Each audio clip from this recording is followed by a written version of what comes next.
উচ্চতৰ মাধ্যমিক প্ৰথম বৰ্ষৰ দ্বিতীয় বৰ্ষৰ অৰ্থবিজ্ঞান বিষয়ৰ ছাত্ৰ ছাত্ৰীসকলক মোৰ অনলাইন পাঠদানলৈ স্বাগতম জনাই আৰম্ভ কৰিছোঁ আজিৰ পাঠদান।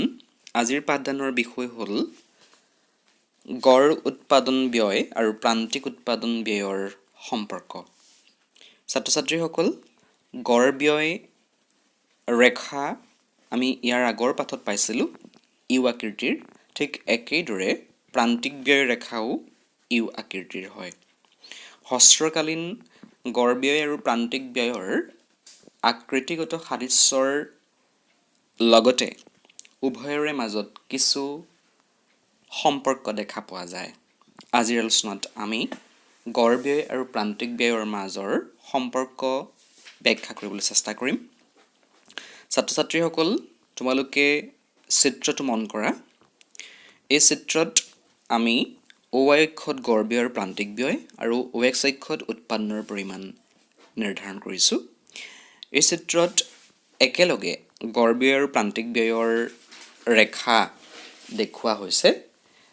এই গড় ব্যয় আৰু প্ৰান্তিক ব্যয়ৰ ৰেখা ইউ আকৃতিৰ অংকন কৰাৰ সময়ত উভয় ৰেখাৰ মাজত যি সম্পৰ্ক দেখা পোৱা গৈছে সেই সম্পৰ্কটো আমি এনেধৰণে ব্যাখ্যা কৰিব পাৰোঁ।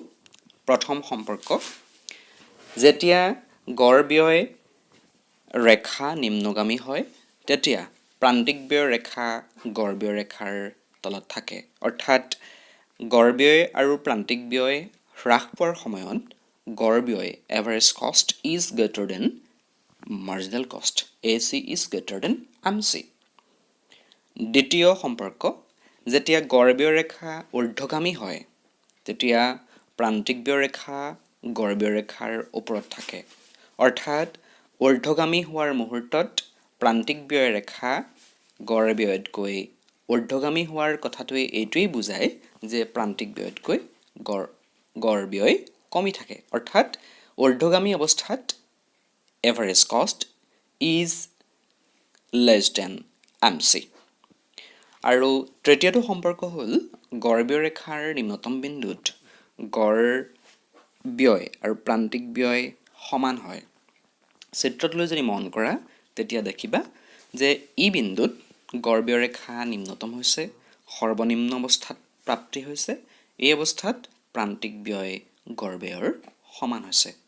গতিকে চিত্ৰৰ যোগেদি এনেধৰণেৰেই আমি ইউ আকৃতিৰ গড় ব্যয় আৰু ইউ আকৃতিৰ প্ৰান্তিক ব্যয়ৰ সম্পৰ্কটো উপস্থাপন কৰিব পাৰোঁ। গড় ব্যয় আৰু প্ৰান্তিক ব্যয়ৰ এই সম্পৰ্কৰ উপস্থাপনৰ ভিত্তিত উৎপাদনৰ বহুবোৰ সিদ্ধান্ত, বহুবোৰ বিষয়ে অৰ্থবিজ্ঞানত বিশ্লেষণ কৰা হয়। ধন্যবাদ।